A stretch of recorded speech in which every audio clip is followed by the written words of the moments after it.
Daily Periscope. I tried to help him do. Try to help him do this, and he just couldn't get OBS to work the way he wanted. So we gave up, which probably made sense. Okay, that looks all perfect. Okay, so AI is basically the intelligence, how we make machines intelligent, while machine learning is the implementation. I like this definition because it kind of pulls them both together. AI, he talks about that as the how the machines play with the data and spot correlations and stuff, but the implementation is the automation and that sort of thing, and the computer methods that support it. We focus much more on that second piece because we kind of know what we're looking for and what we want to do. And so he says, so the enabler for AI is the machine learning. Okay, so Matthew Shaw, my PhD statistician friend, said, why are you even calling what you do AI? This is why. Go on to the next page. Page down, the AI history. Okay, in 1912, there was a mechanical chess demonstrated at the Chicago World's Fair. In 1943, Warren McCulloch and Walter Pitts theorized neural net computing. In 1950, Alan Turing proposed his test, and of course, end of World War II, just about 1943, was Turing's breakthrough machine that was a mechanical calculator. In 1956, actually, the term artificial intelligence was coined, and it wasn't really well defined. It was like anything machines were doing that looked kind of smart. So, on that level, what we do is AI, okay? And I'll give you a couple other levels of why I can call it AI, but that's not really the issue. The really issue isn't is it at the outer reaches of AI, or is it using the machines to help us figure stuff out? That's where I'm going to leave it. 1964, MIT creates Eliza, the chatbot. In 1987, Ernst Dickmann had a vision-guided, unassisted van that actually got up to 39 miles an hour on empty streets in Germany. I was really shocked because, they still haven't got it down. But in 1987, he worked at Mercedes-Benz, and he got it to work, kind of. In 1989, Deep Blue beat Garry Kasparov, the world chess champion. In 2011, Watson won Jeopardy. I think that was kind of the real breakthrough for me, thinking that maybe these machines can do more than I think. Although I've been involved in it since 1981, really didn't get into modeling until 1994. So it's been 25 years for me, but keeping a pretty close eye on it. In 2017, AlphaGo, which was a Google project, defeated the world Go champion. But, AI works great in constrained universes where we know the variables and we can think ahead in moves, and when everything's very well defined. That's not where we operate mostly. So why do 85% of AI projects fail? Gartner, I always pronounced that wrong. Gartner released a report in late 2017 that said 85% of AI projects fail. Now, there's a more recent one that I covered this morning that says 87% now fail. So a lot of them fail. I'm watching ahead up here. I'm trying to make sure if anybody's sharing. Let's say something. Hello, world. Okay, so you can say something out there. And there we go. Somebody showed up. I'll type welcome. I shouldn't do too much of this stuff because it disrupts those of you who aren't paying any attention. Welcome. There you go. Okay, back to me. So one of the reasons is there's two main reasons that Ed this morning laid out. One was that we don't have we don't have the right people, because it takes a certain inspiration to make it work, and it takes a certain care. And those are not usually in the same person. And they're not in the same person here. There's the crazy person, the mad scientist, the data scientist should be a little bit crazy because he's got to come up with stuff. And then there's the careful person that does the data loads, data cleansing, data output. Very, very important to have a careful person. Not too creative, just really careful. Okay? So then there's the customer expectations. What are we trying to achieve? And that is a continuing question. But Gartner said the risk keeps going up as you spend resources on it, and the confusion increases. And those were the two symptoms that they explained. Now, if you're a CEO and you've got this pressure, I know there was a nice letter from the Business Roundtable saying CEOs don't have to worry about profits. They don't have to worry about growth. All they have to worry about is social involvement. Well, okay, but the shareholders can vote with their feet, and if the price goes down enough, and look at what happened when J.C. Penney hired the guy from Apple who did all kinds of social stuff and was going to change Penny's culture and all that, and it was just it was a crash and burn, and the shareholders didn't like it.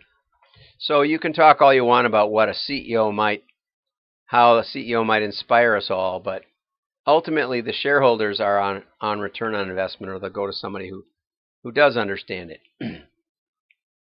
And we should note, some of those CEOs, although not too many, I actually went through the whole list of the Business Roundtable, but some of them, like Jeff Bezos, are not only CEOs, but principal shareholders. So they have a little more say in what goes on, and that's fine. He deserves it. Great innovator. So they want to demonstrate innovation, and that's usually where AI comes in.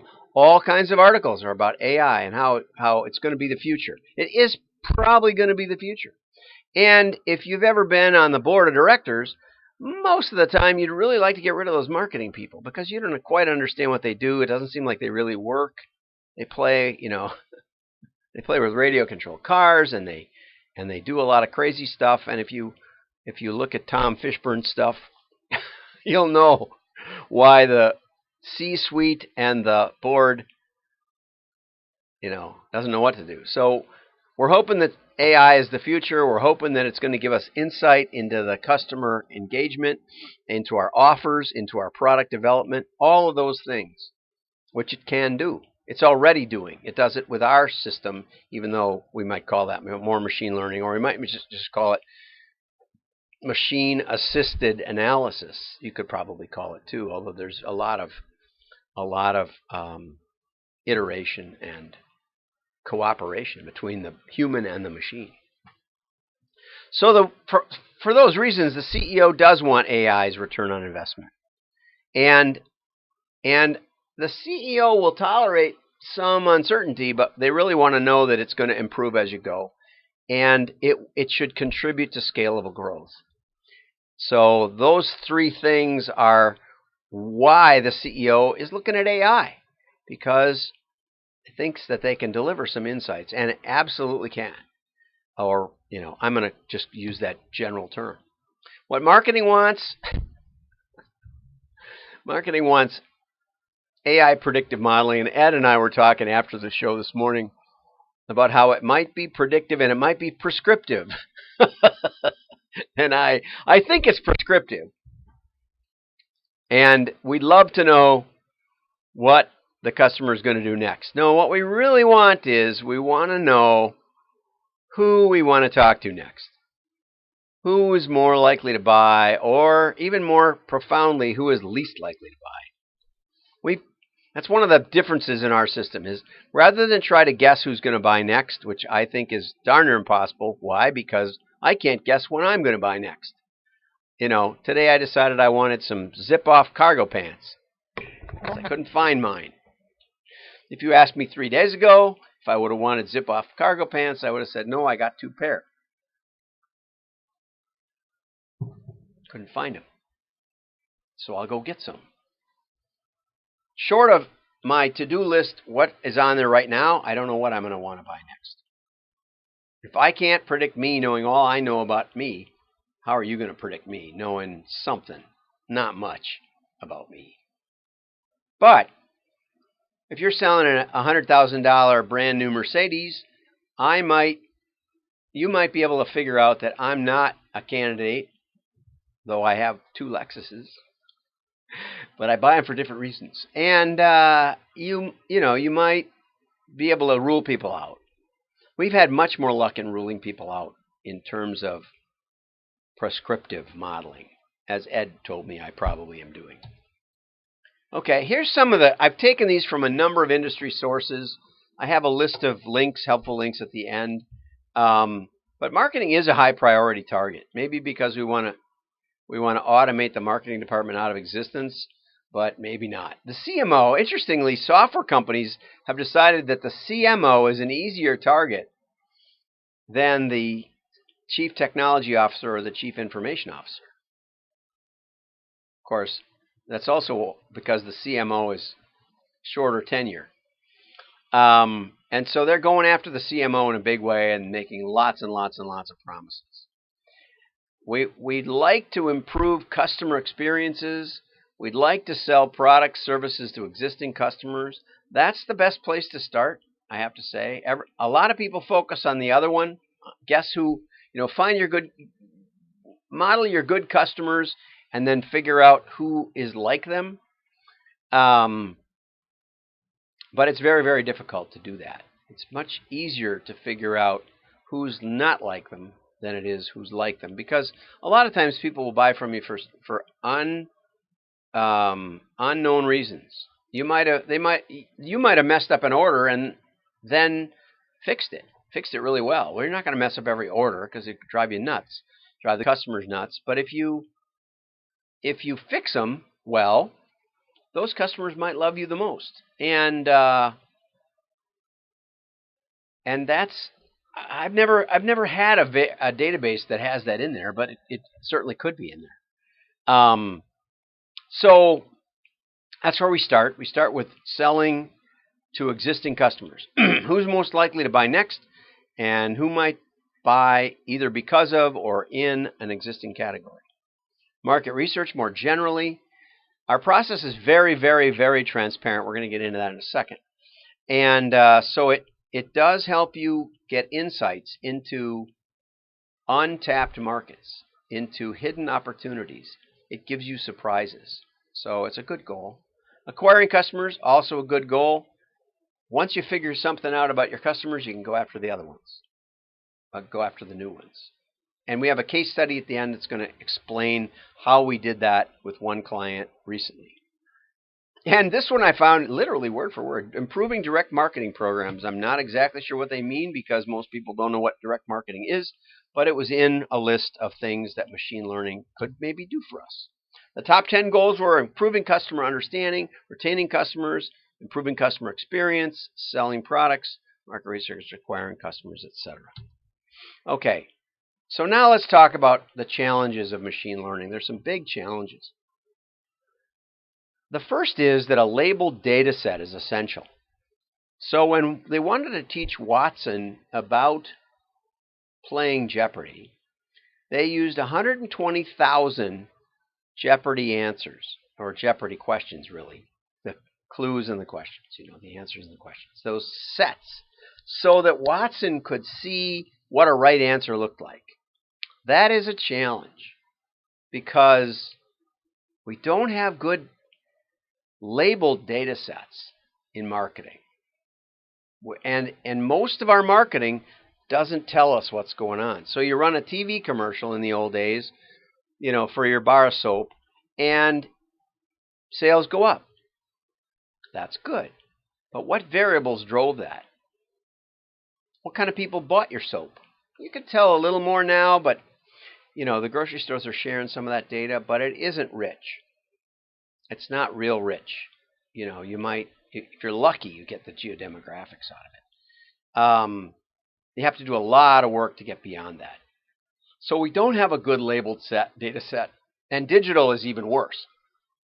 You don't even know where your ad is running, much less the kind of person that saw it, much less necessarily the kind who bought, unless maybe you're in a in one of the walled villages like Facebook or Amazon. Very challenging. We're going to talk a second about CAPTCHA and the self-driving cars. And, I actually talked with a guy who worked at IBM for 17 years, and he was working on language recognition. And for 17 years, I used to get a free trial version of Dragon Naturally Speaking every few years. And it never worked very well. You train it all you wanted. It would work worse after you trained it. And in a couple of years, man, Google just figured it out. And the way they figured it out was they kept track of the corrections that you made. So when the computer interpreted a word one way and then you fixed it, that was their labeled data set. You need a labeled data set, and marketing does not readily deliver it. So we're going to talk about that. Here is the CAPTCHA version of a labeled data set. Back in the beginning of CAPTCHA, it was invented to take a scan of books that it was trying to digitize, and it could recognize most of the books, but maybe there was a smudge on the page or a coffee stain or something, and it couldn't read a particular word. It would actually capture that word and ask people, regular people, what it meant, what it was. It says, the words above come from scanned books. By typing them, you help to digitize old texts. Used to say that. Now they've kind of skipped it. Over here it says, select all squares with street signs. And so you select this one, this one, this one, this one, this one, this one probably. And you'll see that all the time. Which squares have cars in them? Which squares have buses in them? Which squares have street lights? You ever wonder what's up? Why did they all go to these things? Well, Google is actually supplying the CAPTCHA with pictures, sort of random pictures from their street view trucks. And by doing this, they're getting millions and millions and millions of labeled photos, where the car now, the self-driving car, can say, oh, this is what a street sign looks like, and then get a totally different one and say, oh, this is what a street sign looks like. The problem they have is that they can teach it kind of what a stop sign looks like, but if somebody puts a sticker on it, it cannot recognize that it's a stop sign. It doesn't know the essence of stop signs. It just knows the most obvious context, not even context. It knows the red blotch, maybe. And if it's dark or if it has a sticker on it or something like that, it might say, well, that's not a stop sign. And the funny part is that you might have your auto-driving car might have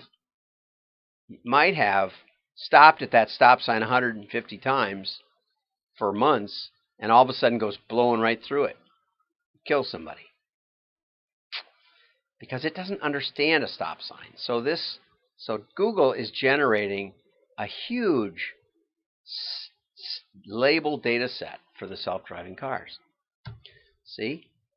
And this is a big reason why AI is failing in marketing. All of those marketing things, we all want a labeled data set, but how do we get one? We're lucky to get an order. What does that tell us? Almost nothing. Okay, so the computer sees these patterns, but what else happens? Well, here's another problem. This is a huge problem. Spurious correlations. There's a great website called spuriouscorrelations.com, and it has silly stuff. And you can say, okay, I would like to correlate something with the millions of barrels of oil exported by Norway. And you'll find out that there's an absolutely wonderful correlation that goes through the years with the number of people who died on a bicycle drowned in a swimming pool, or some goofball statistic that you've never heard of. It's wonderful. And people think big data solves it. And the funny part is, if you let's take pi, right? Pi is, as far as we know, one of the better non-repeating strings of digits. So you can take 1 trillion digits of pi, or 1 billion trillion digits of pi. So we got this whole pile of non-repeating digits. Now we're going to take a random number generator that we think is close to non-repeating digits, but maybe it's not, maybe it is, who knows? We don't really know. because random is a tough thing to prove. But if you correlate a billion trillion random digits and a billion trillion, I don't know how far they've gone out with pi, a billion trillion digits of pi, you will find big strings of correlations, of matching patterns in that data. And the bigger it is, the more you'll find. And what do they mean? Nothing. I think David Hume did a pretty good job, British philosopher, of proving that we infer causation. That causation is not something that's apparent in the data. It takes very, very, very good experimental design in the medical profession to get you to gold standard clinical trial. It's not simple. And this is why I think the data scientist, rather than being a specialist in algorithms, needs to be a specialist in experimental design, because that's really what we're talking about here. That's the hard part. That's the really hard part. And if you don't have a labeled data set and you're letting the machine draw spurious correlations, and man, there's a lot of articles that say the reason AI is failing is we don't have enough data, or the reason AI is failing is you need to build a data lake and aggregate data from all the sources that are relevant. Problem is, you don't know what sources are relevant. You can't get to all the data. I can give you, give me time, I can give you 1,000 variables that you're not thinking about. And there's probably an infinite number of variables. And you say, what relevance has the distance from the center of the sun to the purchase point? Probably none. I'm not saying that they'll be relevant. In fact, I'll be saying that they are irrelevant. But the tough part is we don't know what's relevant and what isn't relevant because we don't know the context. And we don't know what's going on in the heads of people who are making the buying decision. Because we don't know what's going in our own heads. Scott Adams says the reason we haven't done AI is because there is really no real intelligence to be artificially mimicked. I love Dilbert. Okay, so here's another issue we're going to talk about. And I just slapped this graph in here, and it's a little hard to read. I made it. It's actually hugianically big, so I can make it bigger. But let's try and move it a little bit and make it bigger. Oh, there is a. Okay, we'll just make it bigger. We'll make it bigger without respect to the size of the graph or the slide around it. Okay, so there we go. So, you say, okay, well, I want to understand what's going on. Since you've already pointed out it could be very confusing. So I've been using RFM, let's say. A study from about 15 years ago said only 35% of catalogers were even using RFM. They were just using R. I ran a company for years on just recency. It was a B2B. It kind of works. You mail deeper sometimes and you mail less deep other times. But one of my clients lately went to a modeling company and they used regression. And the advantage of these two is you know exactly what they're doing. Now, at the last NMOA in March, I spent an hour with some guys in France who are doing neural net, and they're using, I don't know how many variables. They said we can use thousands of variables. And I said, but do you know which ones matter the most? They said, no. They said, some of our clients do 500 models a month. We don't care why it's working. That's how you run people over in a self-driving car. It's also how you get self-fulfilling loops in your customer contacts, where you contact a few people over and over and over and over and over and over and over, and a lot of people not at all. You can do it on both ends of the spectrum with RFM and with neural net, because both are kind of blind. RFM because they don't have enough variables, neural net because they have too many. We use a process, people laugh at me and they say, oh, it's chi-squared automatic interaction detector. We use up to about 500 variables. But you know what the good part is? It's all transparent. So I was on a conference call just a few minutes ago, and I did a video for a new company that we're partnering with to manage the circulation And they said, yeah, it made perfect sense. We have a special version of CHADE written by SPSS for us years ago, but it's easy to understand and it's transparent. Both of those things, these are both reasons why AI can fail, but especially that you're doing it blind. No matter how good you are, inside of here, about 80% of what I do over here as the modeler is throw away stupid variables. You know, you look at it and you say, gee, there's a correlation between the percentage of disabled veterans over 85 per 3-digit zip. And you go, does that make sense? No, it doesn't make any sense. Now, these guys, they would keep it because they don't know any better. They don't know that it doesn't make any sense because they don't know that that is what it grabbed. This scares me more than anything else, is where it can go and you don't know where it's going. You don't know who's seeing it. You don't know what they're watching. You don't know what's going on at all. Right?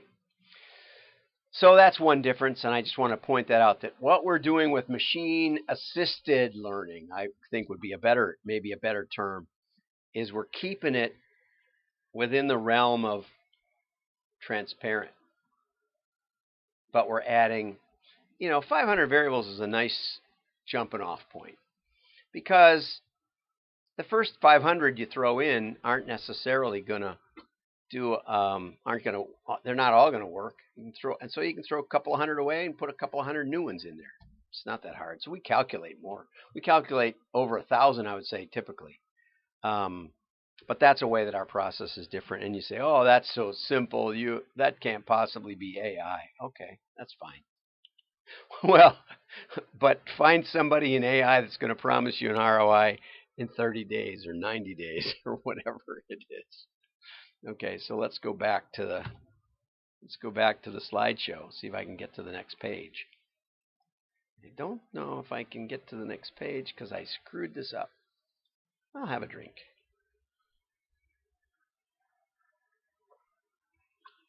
Okay, thanks to the machine learning algorithms, the robot apocalypse was short-lived. Okay.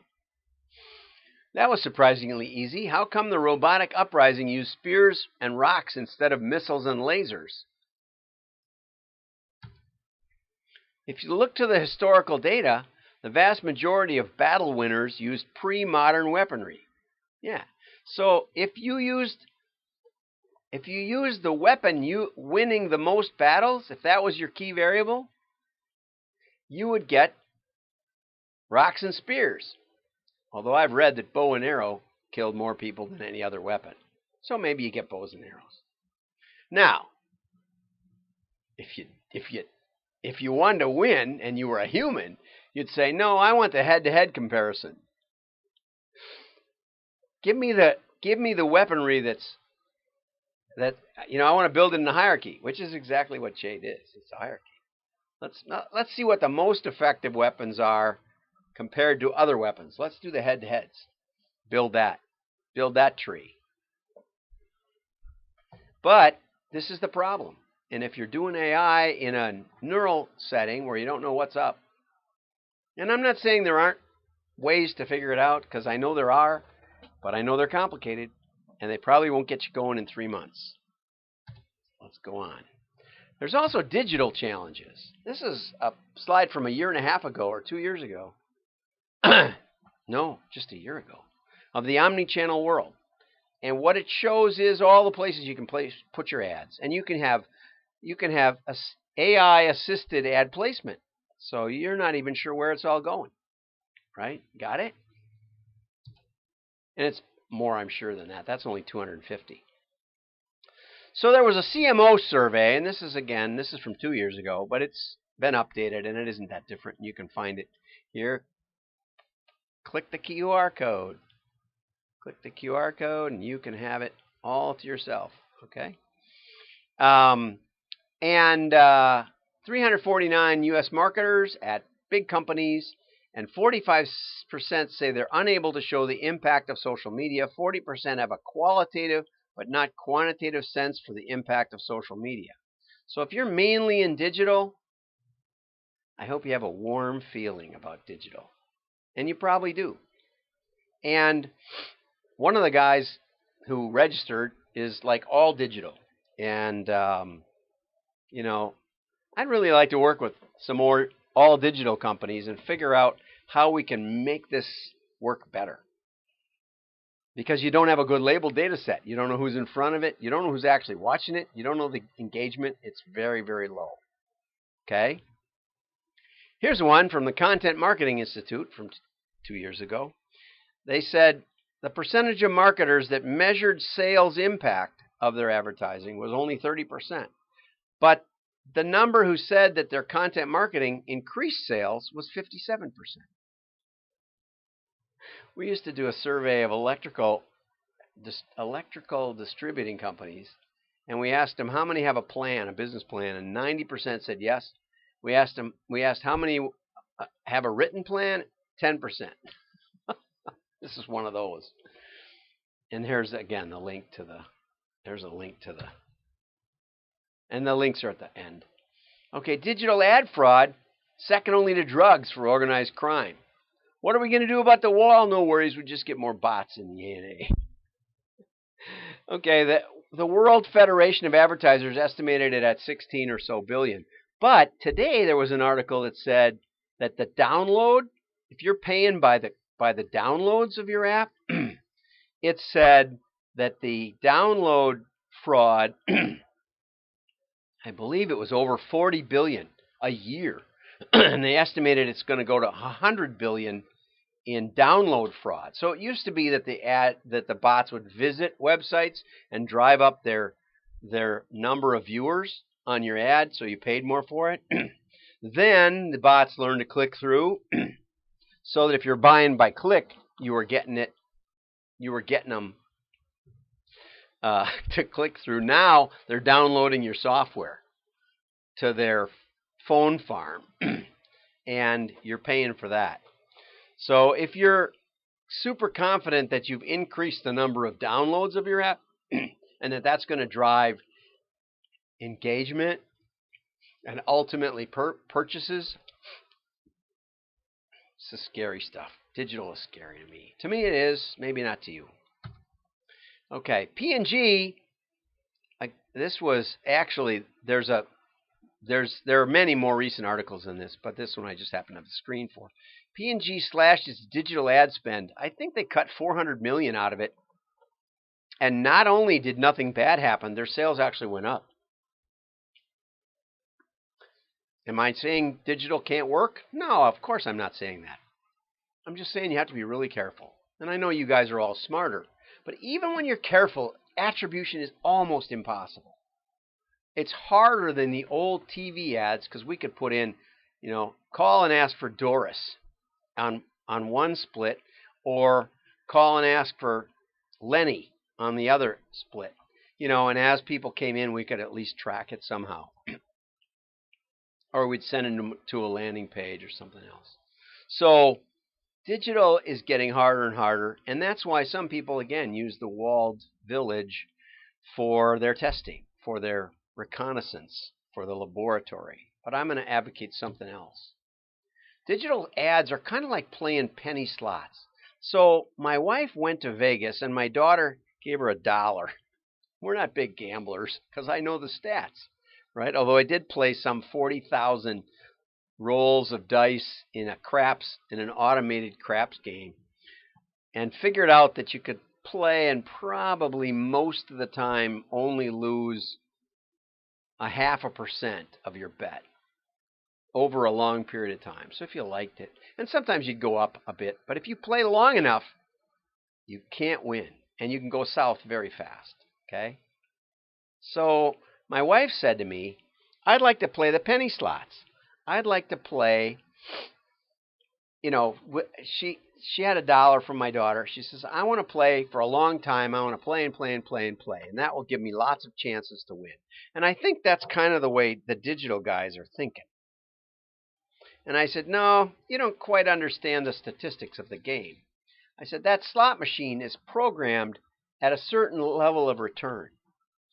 As one of the famous casino owners at the turn of the century said, One roll of the roulette wheel, anything can happen. 1,000 rolls, I know exactly what will happen. Roulette's the best illustration because it pays 36 to 1. There's 36 numbers. Seems fair. But there's two zeros. There's a zero and a double zero, two green squares.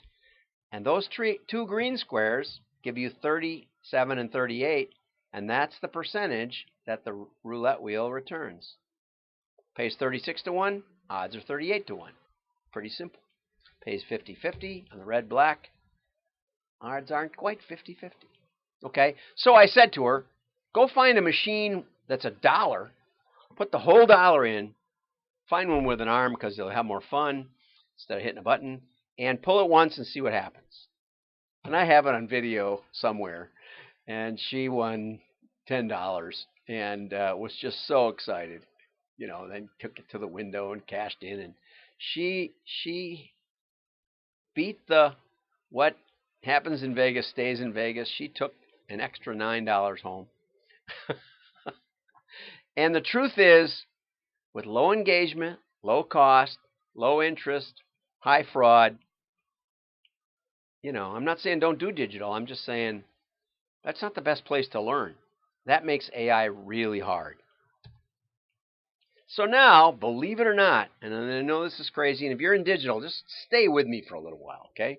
I'm not saying mail makes sense for you, but stay with me and let me explain why I'm more experienced, at least, in machine-assisted learning than the average data scientist, because I've been playing in the mail space for 25 years, actually for more like 40 years. First, this is something even the guys at Forrester didn't know. One of my friends, a VP there, he said, I didn't know that. Your brain has 10 times more touch receptors in it. Your brain connects with touch. And there's lots of illustrations of that. Why holding hands is better than chatting. Text messaging.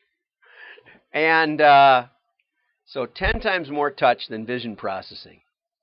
People read best on paper for 3 reasons. It makes content more intuitively navigable. It facilitates better mental mapping of information. And reading on paper drains fewer of our cognitive resources, making retention a little easier. Did you know that? Now you do.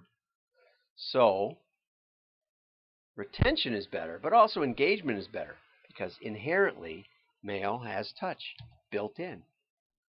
Millennials, what do they think of mail? 50% say they ignore digital ads. It's probably low. Probably it's way higher. But 84% say they read their mail. And we're teaching my youngest, who's pushing 30, that he needs to read his mail because sometimes a notification comes that you just need to read. So there's a legal aspect to you have to look through your mail. You have to engage at least at that level.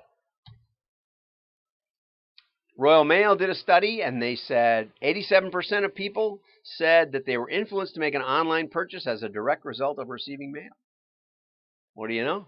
Hey, yeah, I might shop all online, but you know what? When I get that catalog in the mail, I remember, oh yeah, I want some zip-off cargo pants, which I do. Just got a Land's End 3 days ago. Got to go looking in that Land's End. It was a menswear Land's End. I have to go. It's probably in the trash. People call it junk mail, but that wasn't junk mail to me, but it might be to my wife, and so she's probably gone. But I know in my head that Land's End reached out to me, and I'm going to make a purchase because they did. Nobody else did in my window of making this decision, which I did this morning. Okay, so mail gives you maximum customer knowledge. I call it epistomarketing, after epistemology. That we know something for sure, which is better than a lot of things, kinda, especially in AI. Clear testing with clear offers lets the customer tell us what they want. That's another flip. Rather than prescriptive marketing all the time, we actually let the customers and their results tell us where to go, tell us who wants what. It keeps us in the mean because results regress to the mean. If you saw my Chevy Chev equation. Thank you, Matthew Shaw again. Okay, so mail delivers a foundation of machine learning. It connects with your brain so it guarantees engagement, unlike digital, unlike TV, unlike billboards, unlike mass media. We know who got mailed, right? We know who got mailed. We mailed basically to the ship to, and we ship to the ship to. We know who got mailed, and we know who bought. What is that? That's a labeled data set. Do you understand that? We have a picture of who got mailed, and we can spot the buyers in that picture. Now, the more variables we add, the more we can understand that process. But first, we have a foundational process of engagement and labeled data set. Without engagement, you can't build a labeled data set. Sorry, you can track cookies all you want. You can drop cookies. Your ad can drop cookies on ESPN. I go there every day. And if I buy from you, you can say, well, that had causal force. No, it didn't. We'll get into that in a second. So we have a 5-step process for our machine-assisted learning. Okay? But mail is the best labeled data set. It has the highest engagement, best attribution, not attrition, best attribution. That's the only mistake I found so far. We mail to the house, we ship to the house. Mail delivers. In the 80s, we thought that only 50% of the households did remote buying because only about 50% had credit cards. And they weren't comfortable doing their credit card over the phone. And now almost 100% do remote buying. You can't subscribe to a magazine hardly without it. You know, everybody's on Amazon or eBay or something. We're all doing something. And so now the mailbox is less full. Readership is up. It's probably a golden age of mail. So what if you're digital only? What if you're watching this and you say, well, I've never used mail. I'd never use mail. That's old fashioned. You know, I was around in the 90s when everybody said, oh, that internet, that's just a passing fad. Who's ever going to do that? Who's going to sit at their computer all day and play around on the internet? You know, I mean, when I got on, the only things you could do was like browse the Louvre. You know, you could type any name. You just type a name and see what came up. There was no search engines. Then Lycos came along and Dogpile and a bunch of them that, you know, were just silly. But guess what? Mail is the new digital. Mail is now what digital was back in the 90s. And guess what? The 80-20 still applies in your file. There's still 20% of your file that contributes 80% of your profitability. And those people probably could use some higher level engagement. I have a whole stack over here of stuff that comes to me from digital companies, what you'd call digital only. I got PayPal, I got Wayfair, I keep a whole bunch of them. This is just a Iron Fireman. It's just one that I read. Oh, hey, no, this is carpet cleaning. I don't want my ducts cleaned. I want my fire extinguisher replaced. Okay, well, we got PayPal, we got Google. I've heard of Google. Guess what? They got everybody's name. Why would Google want to send me a mailing piece? Okay, you think about that, right? Now, some of these techniques can be applied to Google Ad Network, to Facebook, to some of these walled gardens. There are ways to use the address to identify the customer by address, and then when we ship to the address, we know what's going on.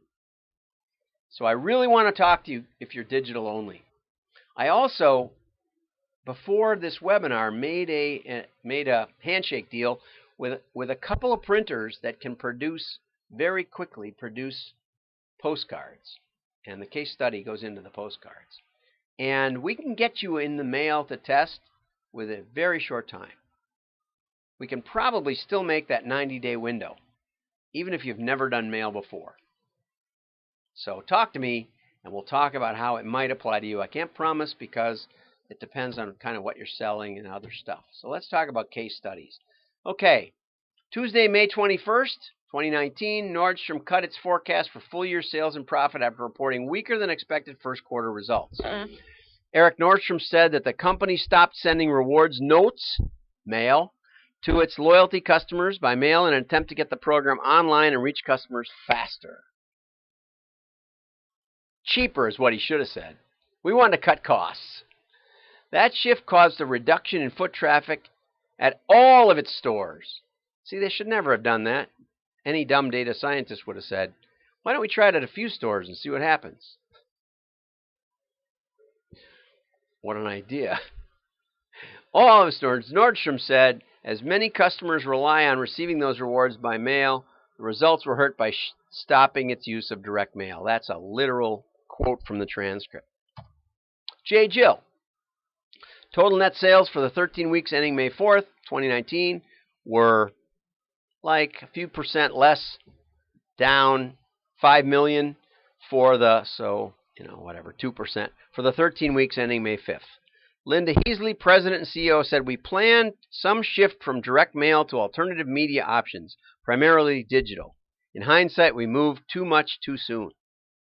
We were able to add back some direct that restored traffic to planned levels, albeit belatedly. You know, when I went on J. Jill's website looking around for this stuff, I did actually read the transcript. But when I went on their site, you couldn't find one mention of their catalog. The only place I found a picture of a J. Jill catalog was on Pinterest and another website called basically How to Get Free Catalogs. So they hated their catalog. Somebody came in that hated mail. Sorry. Good way to kill it. Okay, here's a client that we worked with the last few years. Not currently, but anyway, it's a retailer with approximately 80 stores. I know that's not huge for some of you. In most major markets, relatively high ticket merchandise, not something you buy every day for sure. They had a well-built website with video and online targeting, or online shopping and retargeting, a lot of retargeting. I learned not to go visit their website to check it out because it would follow me around for weeks. They were doing a wide variety of social media in addition. A consultant they hired, not me, but somebody else, said you should have a catalog, but they were getting really disappointing results, especially with rented names. So they hired me to try and fix that, and they also hired a VP of marketing from a packaged goods company. And he said, and this is a great question. I got to hand it to him. Why mail to people who have already bought? His point was that our big problem is not much recognition, not much people. You stop people on the street, nobody's heard of us. Once they've heard of us, we get equal likely to purchase from Wayfarer or Williams-Sonoma or others. So why should we waste money talking to the people we've already sold, who know us, right? And so I would say this was a kind of a bad mail application. On the high end, not on the low end. The digital only might be on the low end, but they were pretty close to digital only. A little bit of TV, but not that much. And their CFO said, if we can figure out some way to grow any way besides opening stores, which had been their main growth engine, I would pick that. I would pick 30 ways to try over opening new stores. So they weren't interested in that. Okay, so year one, we started working on circulation, 2014. The new VP of marketing came in. So we did some analysis, and I said to the VP, I said, hey, you know what? We can find out. I'm not going to tell you that it's worthwhile doing a catalog. Might not be. But what we can do is we can tell you exactly, quantify it, ROI, the whole bit. And he said, how do you do that? I said, well, we do what's called a holdout test. We take several thousand customers and don't mail them. And we get real careful about how we pick them in there so we get a good representative sample throughout what you would be mailing. And then we compare the sales of the people across the board, all of, what was the 3-month sales per customer versus the 3-month sales per customer that we didn't mail, and see what the answer is. And it turned out we had about a 300% ROI. You can do that when you have high engagement. Whereas, if I asked Pepsi, what is your ROI on the sign that you have at Miller Park? I don't know if they have one. Johnsonville Brats has one at the Twins Stadium. What's your ROI on that? Anything? When you take it down, do your sales go down? Probably not. Okay. Well, in mail, they do. And that differential is why we get the epistomarketing. We get we can know something for sure.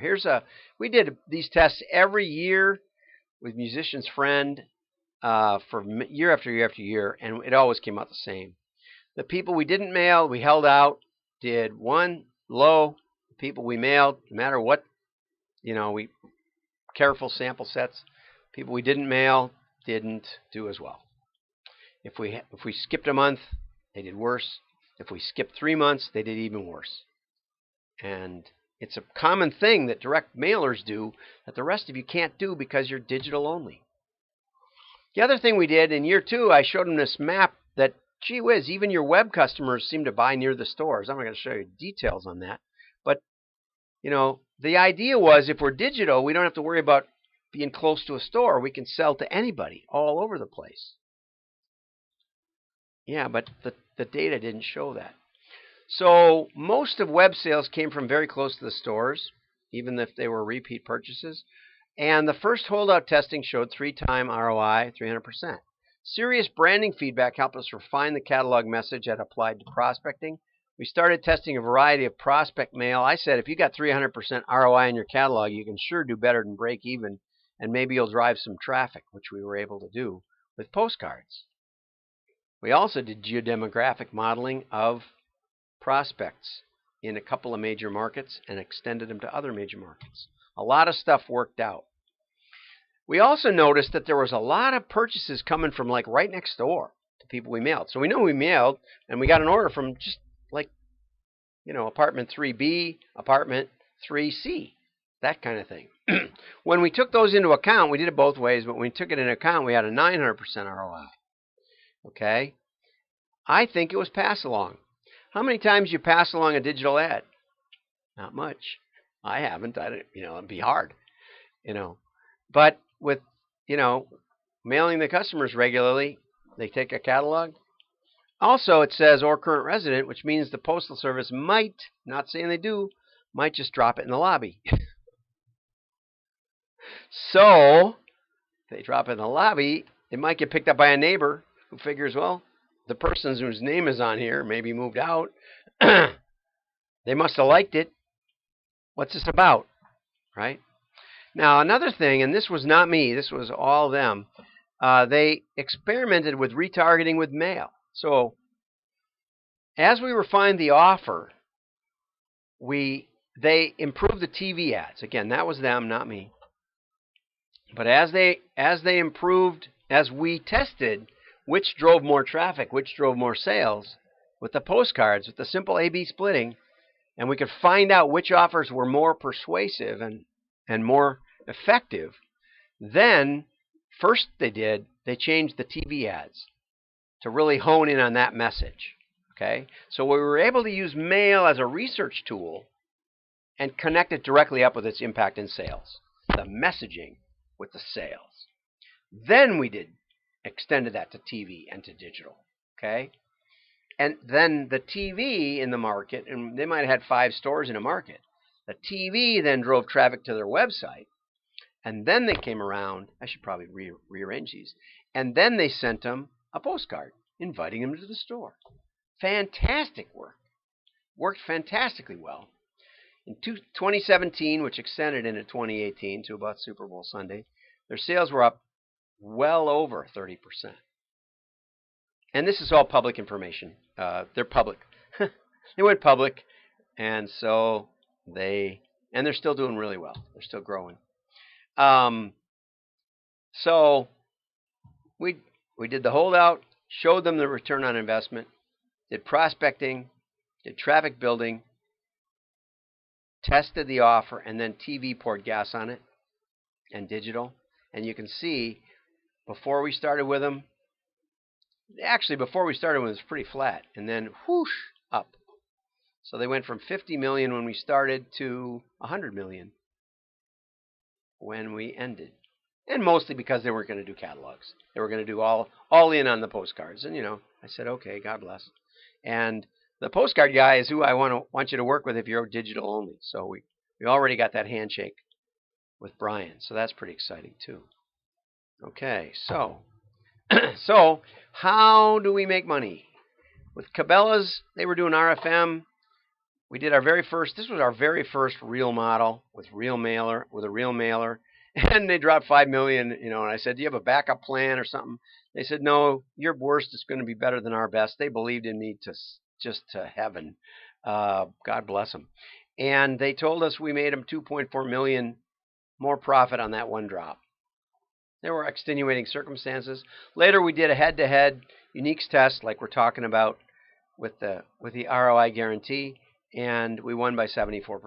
So in a time of year when we gave them the biggest advantage possible. It was late in the hunting mailing schedule. So the seasonality problems that they had, which we fixed, weren't as bad when we tested. Baseball Express stayed with us for 10 years. They went from $5 million to $50 million over the years. We didn't do a lot of head-to-head testing because they just really loved us and said, do whatever you want.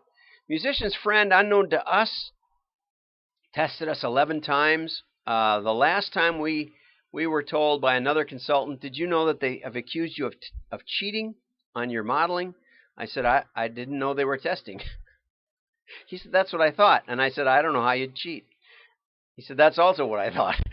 So I have a letter from him laying out some of the people we tested against. These were not RFM models. These were generally well-crafted, probably AI models. We beat I think it was the faculty of UCLA and the Guitar Center people by 321%. I have that in writing. He said where we stopped in the uniques test, they started below that. And the scientists there said, you can't, and professors, you can't win by that much. It's not possible. It's not possible to win that much. That's why I'm not afraid to give a 20%. We're going to win by 20% or you're off the hook, These are laid out in not this one completely, but some of how we turn data into money is laid out in my book, Spinning Straw into Gold. It's available on Amazon in Kindle and in paperback. And if you buy it and send me a copy of your receipt or something, or say I bought it, I'll even send you the audio version in the author's own voice, which is especially funny when I do the Grimm's fairy tale version of Rumpelstiltskin with all the voices done by me. So go for it. You might like it. Okay. So how do we start? How do we get started? First of all, we have very, very, very clear goals. We know what we're after, which is why we can build it, test it, and get results. And we know we're going to get ROI. Do we know we're going to win? No, not for 100%, but we almost always do. In fact, we've always done, except when somebody shorted us on the data. Basically, they basically manipulated their own data feed to us. And at that point, I had hired a NASA scientist, actually, a real rocket scientist. And he said, it looks like a good model to me, and we didn't win. So we have a little tighter controls now. But we have a very simple way to build a labeled data set from your existing data. And it's simple enough. We just sent it to a catalog company, not a huge one. And I said to the VP of marketing, or actually it was the president, I said, here, why don't you send this to your IT guy and see if he has any problems with our data spec, which is like 10 pages or something, but it's mostly just give us your orders, give us your customers, give us an inventory master, and some mailed files. And instead of getting questions, we got a full data set in like a day. It's like, dump your files, send them to us. Now we start the 90 days when we get data, because sometimes people think around forever. But anyway, it's very, very simple, and that's how we do it in 90 days. We guarantee we'll win by 20%, or you're off the hook. Simple. You paid for the test, but the test cost is not front-end loaded. We're not charging you to build the database. We're just charging you the monthly fee, and you keep going. Okay? So what do? Well, we've got 5 steps in our machine learning process. We have a sales and promotion labeled data set that I've tried to explain already. We have automatic interaction detector. That's that tool we use. We use human validation. We got this crazy guy who's been doing this for 25 years, and he looks things over. Then we have an automated validation with another data sample. Very helpful. Keeps him honest. We don't even trust that guy. And then, best of all, we throw the stuff in the real world. We've had people say, well, we do just as well, and they show a back test. And a back test means they build a model. They start here, up here. They stop at point 2. And they say, we've got the same gain as he does. Yeah, well, I've already thrown out 80% of the nutty stuff before we put it in the mail. Because we're going to come around and show it to you how it did in the mail. So I know that if I just keep the crazy stuff, you're going to know. We just did a results analysis on a very preliminary model, and we had 100 cells. We got about 90 cells where it all worked out. And the ones that it didn't work out were either really high or really low, or we were kind of pushing it. We're going to mail them anyway. Unbelievable consistency in the real world. And that's how we win. Because the other modelers don't have that advantage. Come around and see what each cell did, what each variable did on a point-by-point basis. Okay, the labeled data set. Mail is the best data set. We have the highest engagement. We have the best attribution there. I changed it. And tracking. We mailed to the house. We shipped to the house. We know who saw it. We know that they had to look at it before they threw it in the trash, at least. And we connect those up. It's very straightforward. We've been doing it for long before the internet. We have the automatic interaction detector. It's a tree structure. Anybody can understand it. And now I do custom private videos going step by step through the whole model. It takes me about 10 minutes to 20 minutes to explain it to you. You'll know every step what's going on. If you think something looks crazy, you call me up, but you can watch it at your leisure. We base our analysis on profit, not on sales, not on return on ad spend, not on response rate, not on the tweaky stuff that could look good, not on average order size. We do it on bottom line EBITDA profit. Close enough. I like talking to CFOs. If you want to get this done, have your CFO call me. We use up to 500 independent variables. It's completely transparent. I taught Dick Cabela how to read it. He says, yep, that's what fishermen are like. Let's just say Dick Cabela was not a PhD statistician. We got human validation. Mail is the best labeled data set, but we got this guy who's got 25 years of modeling big data, decades of marketing wins, and he can look at a variable and say, that just doesn't, I can't think of a story that would make that work. Or it's opposite everything I've ever seen. That doesn't mean it's not right. In my book, we were doing a B2B, and in the fall, it was high ticket, high income, high population density, high education. In the spring, everything was opposite. I thought the computers were broken. I didn't know what to do.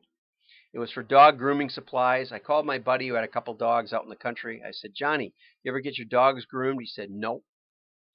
He said, what do you mean groomed? I said, doggy haircut. He says, well, yeah. So right off the bat, I knew something was up. I said, well, tell me about it. What's going on? He said, well, weather's getting warmer. The dog's full of burrs. The dog seems to like it. I said, do you care how he looks? He said, no. I said, where'd he get it done? He said, oh, the vet or the pet store has a special. And all of a sudden, we found a whole new market that was probably 20 times bigger than the professional dog groomers. And we did a lot of work to keep those people separate. And in the middle of a recession, the company grew 20%, and 20% the next year, and 20% the next. That's the kind of stuff you want to hear. It's not. Go get the book. The labeled data set we split into 2 samples. We have a modeling sample and a validation sample. So what happens is we take the model, we build it best we can, we throw those variables, that algorithm, at the validation sample, and we see if the historical data is the same in the validation sample. It doesn't prove that it's right, but it shows us inconsistency between the model successes and the other data set, so we can we can improve it. We usually have about a dozen or two iterations, depending on the complexity of the model. It's another check. It's a way to keep things honest with the modeling experts. And then we have real-world validation. Mail has guaranteed engagement. Mail has comparison of mailed comparison, who got mailed versus who's here now. That's another step in the process when we pull it. We do a head-to-head uniques test when we're starting out, and that's how we get quantified, guaranteed ROI. So we have a limited scope, we have clear development path, and we have proven validation methods. We have 3-month development, 2 months to build your database, custom database with your data, with your categories of product, with variables for you, plus a lot of other variables we throw in, sometimes from prior engagements, like we might throw in the percentage of softball players per capita, or the werewolf variable. We take another month to build a predictive or prescriptive, I think it's prescriptive model. I learned that from Ed this morning. We do a head-to-head uniques test, and we guarantee that we're going to find out an answer. We may not win, but we probably will. But even if we don't win, you'll get an ROI on the whole project. So, it works best with 100,000 or better active customers. And by that, in the mailing parlance, we would say 0 to 12 months. We use mail, so you might want to talk to us about trying it, because this will be the best way to experiment with mail that you can do, other than a really cheap like mail around your stores or something. We're promising that we'll be 3 months to the test, to the data pull. We can do it faster, but that's our promise in 90 days, is to get you to the testing point. At that point, we pause the project and wait for the results. Okay? If we're not 20% better than the current selection, then you're off the hook. But we set up a 3-year contract. Why? Because the surprises come later. You don't make real money. You don't grow a company big. Explosive growth doesn't happen by just tweaking existing methodology. You don't tweak to greatness, as my friend Jim Carrey says. Professor Jim Carrey at Northwestern. Okay? Now, so if we win by 20% over what you're doing now, then we work together for 3 years. It's a good start. It's lots of surprises along the way, because we're designed to find surprises with our machine-assisted learning. Oops, we're in the wrong window. Got to get over here. Okay, takeaways. Would you be interested in 20% growth? Would your CEO? Would you like to prove which part of your marketing is most effective? We can help with that. Would you like to know what offer ignites your customers? All that's in the case. Done it over and over and over. Get the book. So, summing up, AI history. Why AI 85% fail? Not a clear target. Not people with experience. Not proven tools. Not proven methodology. Not proven strategy. We have it all set from start to finish to get you to ROI. So we're not going to experiment with your stuff. I can't believe when people are willing to hire a data scientist with new tools. I said this today to somebody else. With new tools, new data, new approach, new team. No wonder 85% fail. It's just risk goes up, confusion goes up. Let's try this. I'm not saying it's the end of AI. I'm not saying we can't implement with neural net. We've played around with neural net. The problem is nobody can understand what it's doing. We can't understand what it's doing.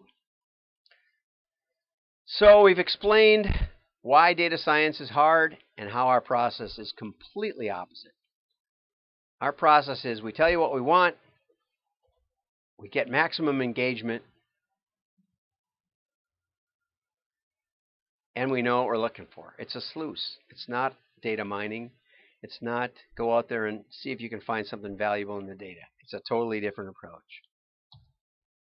Here's those links I promised, which are a mess, but you can probably get the slides from me if you write. Thanks for hanging on to the end. Any questions? I can get some water.